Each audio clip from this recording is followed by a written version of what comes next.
और अब हमारे प्रबंध निदेशक महोदय का संबोधन। हम 64वां स्वतंत्रता दिवस मना रहे हैं। इस दिवस की प्राप्ति के लिए अनगिनत लोग शहीद हुए। ऐसे तमाम लोग शहीद हुए जो इतिहास के पन्नों में अंकित हैं, और ऐसे तमाम लोग शहीद हुए जिन्हें इतिहास भूल गया। आजादी के बाद भी इस स्वतंत्रता को अक्षुण्ण बनाए रखने के लिए भी तमाम लोगों ने इस देश में कुर्बानियां दी हैं। ऐसे लोग जो सीमाओं पर कुर्बानियां देते रहे हैं और आज भी दे रहे हैं। ऐसे तमाम लोग जो आंतरिक सुरक्षा के लिए आज तक कुर्बानियां दे रहे हैं। ऐसे तमाम लोग जो सामाजिक सुरक्षा के लिए भी कुर्बानियां दे रहे हैं। हमारे समाज में व्याप्त अनेक विषमताओं को दूर करने के लिए भी लोगों ने कुर्बानियां दी हैं, जो शहीद हुए हैं। चाहे वो सत्येंद्र दुबे हों, चाहे जो वो मंजूनाथ हों, चाहे जो अमित हों, जिन्होंने गिरी फॉरेस्ट में गुजरात में मुकदमा लड़ते हुए न्यायालय के गेट पर उनको गोली मार दी गई। ऐसे लोग इतिहास के पन्नों में कहीं नहीं आते और कुछ क्षण याद करने के बाद लोग उन्हें भूल जाते हैं। मैं ऐसे तमाम अनगिनत शहीदों को, जो किसी भी रूप में कहीं भी इस देश को व्यवस्थित करने में, इस देश की व्यवस्था को ठीक करने में, इस देश की आज़ादी को अक्षुण्ण बनाए रखने में किसी न किसी रूप में शहीद हुए हैं, मैं उन सबको नमन करता हूं और श्रद्धा सुमन अर्पित करता हूं। इस बैंक की ओर से, इस वतन की ओर से, इसके एक नागरिक की ओर से। हमने बहुत कुछ खोया है और बहुत कुछ पाया है। जो पाया है वो अभी पर्याप्त नहीं है। पाने के लिए हमें और प्रयास करने हैं। हमारा राष्ट्र महान राष्ट्रों की श्रेणी में गिना जाने लगा है। लेकिन जब हम इस व्यवस्था को देखते हैं कि एक तरफ लोग भूख से प्रताड़ित होकर के आत्महत्या करते हैं और दूसरी तरफ लोग उस इतना पेट भरा हुआ है कि खाते खाते उल्टी कर जाते हैं। चाहे वो स्टेशन पर पड़े धोने पत्ते हों, चाहे किसी रेस्तरां के झूठे का प्लेट से बचा खुचा अन्न हो, उसे खाने के लिए जो लोग मजबूर हैं वो भी इस देश के नागरिक हैं। वो भी हमारी और आपकी तरह ही इंसान हैं। उन्हें वो सुअवसर नहीं मिले जो हमको मिल गए। हमारा नैतिक दायित्व है कि हम उनको ये अवसर प्रदान करने में अपनी क्षमता से जिस स्तर पर भी जहां हैं मदद करें, ताकि लोग हमारे बराबर आने के लिए तैयार हों। जब देश 21वीं सदी के आधुनिक युग में दौड़ रहा हो और हमारा देश जाति, धर्म, नस्ल और खास पंचायतों की कुश्ती लड़ रहा हो और अपने नवयुवक और युवतियों को मजबूरन शहीद होने के लिए बाध्य कर रहा हो, ये देश के लिए दुर्भाग्य की बात है और समाज के लिए कलंकित करने की बात है। दुर्भाग्य इस बात का है कि हम शिक्षित समाज के लोग होते हुए, बुद्धिजीवी होते हुए भी अपनी सारी इज्जत केवल महिलाओं और लड़कियों तक सीमित करते हैं।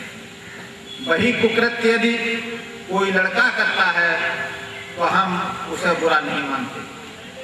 हमें समाज में बराबरी का हक हर तबके को देना चाहिए, चाहे वो नारी हो, चाहे पुरुष हो, चाहे किसी जाति धर्म का हो, सबका समान अधिकार है इस देश पर।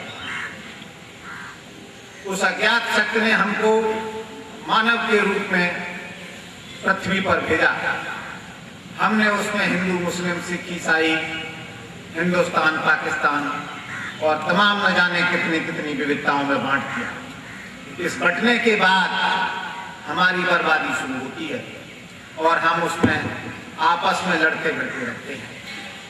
अगर हम इतना पैसा देश के विकास पर, समाज के उस प्रताड़ित वर्ग के विकास पर खर्च करें तो निश्चित रूप से वो हमारी बराबरी का हकदार हो सकता है। हम ईर्ष्या तो करते हैं, उत्साह नहीं होता। हम दूसरे की खुशी से दुखी होते हैं, दूसरे के दुख से दुखी नहीं होते। ये हमारी विडंबना है। हमें अपनी मानसिकता बदलनी होगी। हम जिस संस्था में नौकरी कर रहे हैं, हम जिस क्वालिफिकेशन के साथ यहाँ आए हैं, ऐसे ग्रेजुएट्स न जाने कितने सड़कों पर मारे फिरते हैं। उनकी क्वालिफिकेशन, उनकी बौद्धिक क्षमता किसी भी स्तर से हमसे कम नहीं है। उनमें से कुछ लोग 100 रुपए की मजदूरी भी नहीं पाते। हम उनसे बेहतर हैं। यदि हम उनको देखकर आगे बढ़ें और उनको साथ लेकर आगे चढ़ें तो निश्चित रूप से हमारे खुद के दुख का कारण कम होगा और उसके सुख में वृद्धि होगी। ऐसा मेरा मानना है।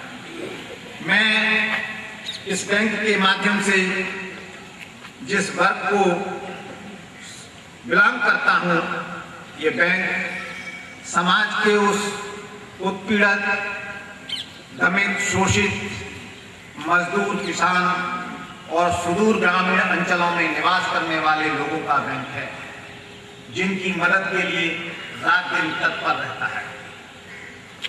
निश्चित रूप से इतना बड़ा बैंक है, प्रदेश के 72 जिलों में छाया हुआ है और लगभग 3500 कर्मचारी इसमें कार्यरत है।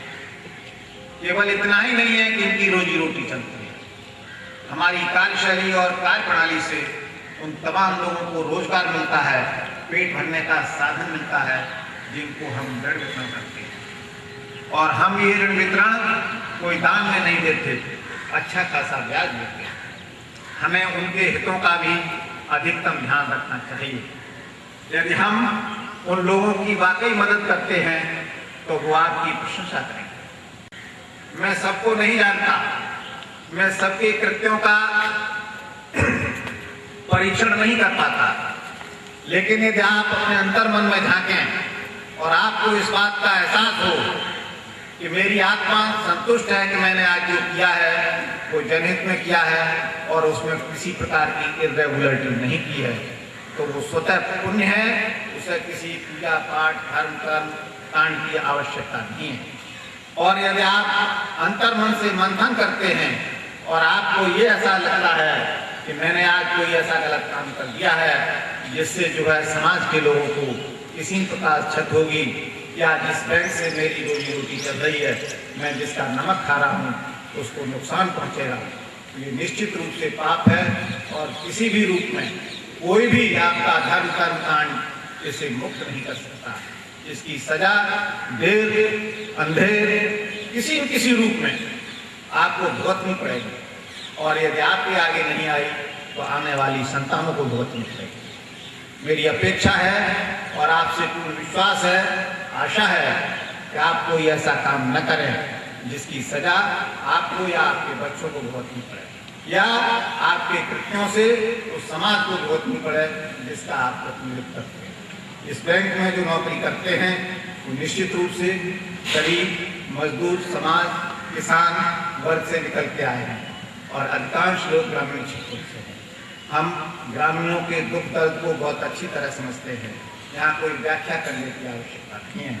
आवश्यकता इस बात की है कि जिसको हम समझते हैं उसको कार्यप्रणाली के रूप में परिवर्तित करें, तो निश्चित रूप से हमारा ये स्वतंत्रता दिवस सफल होगा और उन शहीदों की आत्माओं को शांति मिलेगी जिन्होंने हंसते हंसते कुर्बानियाँ दे दी और आज भी कुर्बानी दे रहे हैं। ऐसा सत्य जो भ्रष्टाचार की भेंट चढ़ गए, ऐसे लोग जो भ्रष्टाचार के लिए शहीद हो गए, उनके बच्चों के लिए आज कोई कुछ सोचने वाला नहीं।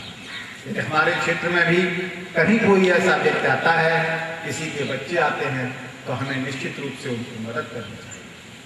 यदि हम किसी अच्छे व्यक्ति को पुरस्कृत नहीं कर सकते, उसको तो शब्दों से अच्छा नहीं कह सकते, तो बुरा कहने का भी हक हमारा नहीं होना चाहिए। हमें उसकी प्रशंसा अवश्य करनी चाहिए। और ख़ास तौर पर आप देखिए, प्राइमरी शिक्षा में जब हम लोग पढ़ते थे तो बहुत सारे स्लोगन्स दिए जाते थे, सदैव सत्य बोलो, झूठ बोलना पाप है, और तमाम तरह की शिक्षाएं, नैतिक शिक्षाएं दी जाती थी, प्रेयर कराई जाती थी। आज वो स्कूलों से वंचित है और इसलिए हमारी आने वाली जनरेशन इन नैतिक मूल्यों से वंचित होती जा रही है।